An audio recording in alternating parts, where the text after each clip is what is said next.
ഇപ്പൊ അവൾ ആ മെഡിസിൻ കഴിച്ചില്ലേ, ആ കുഞ്ഞിലതാവട്ടെ. എന്നിട്ട് ആ ഷോക്കിലിരിക്കുമ്പോ അടുത്ത പ്ലാൻ നമുക്ക് നോക്കാം. തകർന്നിരിക്കുന്നവരെ കാണാനാണ് ഞാൻ വെയിറ്റ് ചെയ്യുന്നത്.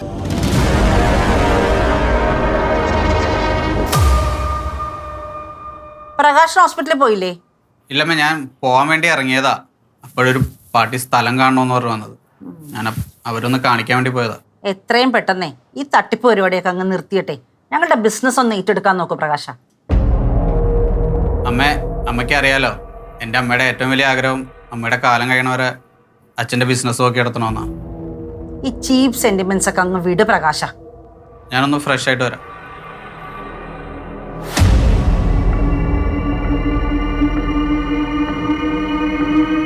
ഇവൻ ബിസിനസ് ഏറ്റെടുക്കാൻ വേണ്ടിയിട്ടേ ഇവന്റെ അമ്മേനെ ഞാൻ തന്നെ തട്ടേണ്ടി വരുമോ?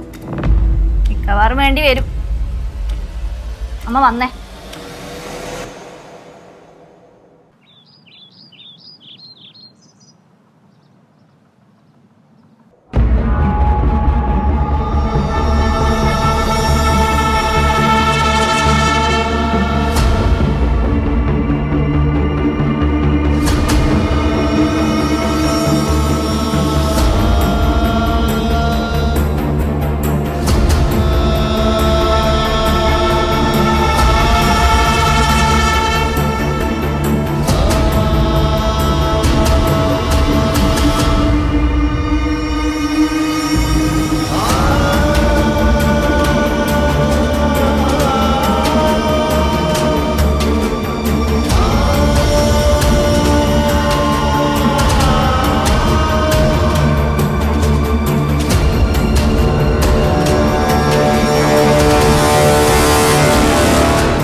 ഡോസ് ടാബ്ലറ്റും കഴിഞ്ഞമ്മ.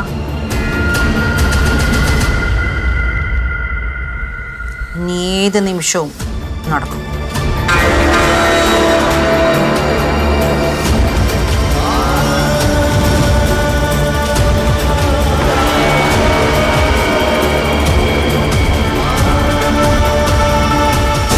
അമ്മ എന്തായാലും കൃത്യസമയത്ത് തന്നെ വന്നു.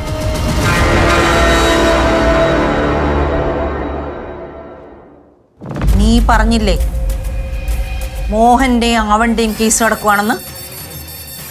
നമുക്ക് ഈ കുഞ്ഞിനെ ഇല്ലാതാക്കിയെന്ന് പറഞ്ഞു നടക്കാൻ പറ്റില്ലല്ലോ. അപ്പൊ ആ ക്രെഡിറ്റും കൂടി മോഹനിരിക്കട്ടെ. ഇത് ഞാൻ അമ്മയോട് പറയാനിരുന്നതമ്മ. അത് ആവണി കുഞ്ഞിനെ ഇല്ലാതാക്കി നമ്മൾ വരുത്തി തീർക്കും.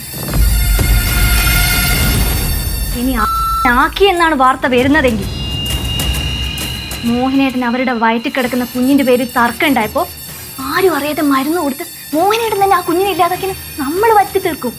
നിനക്ക് നല്ല ബുദ്ധിയാണല്ലോ അഞ്ജു. ഇവിടെ ഞാനും പ്രകാശേട്ടനും ദേവുവും മാത്രം മതി, വേറെ ആരും വേണ്ട. അപ്പൊ യശോദയും മോനും പിള്ളേരൊക്കെയോ? ഡിവോഴ്സ് കഴിയുമ്പോ എല്ലാം പല വഴിക്കാവും. മോഹനേട്ടന്റെ വഴിക്ക് പോവും. അവരെ പിന്നെ ഇവിടെ കേറ്റില്ല. പിന്നെ യശോദാമ്മ, അവരെ കാര്യം ഞാൻ ഏറ്റു. അതൊക്കെ ശരി തന്നെ. പക്ഷെ പഴയ പോലെ എന്തും സഹിച്ചും മോളിവിടെ നിൽക്കേണ്ട കാര്യമില്ല.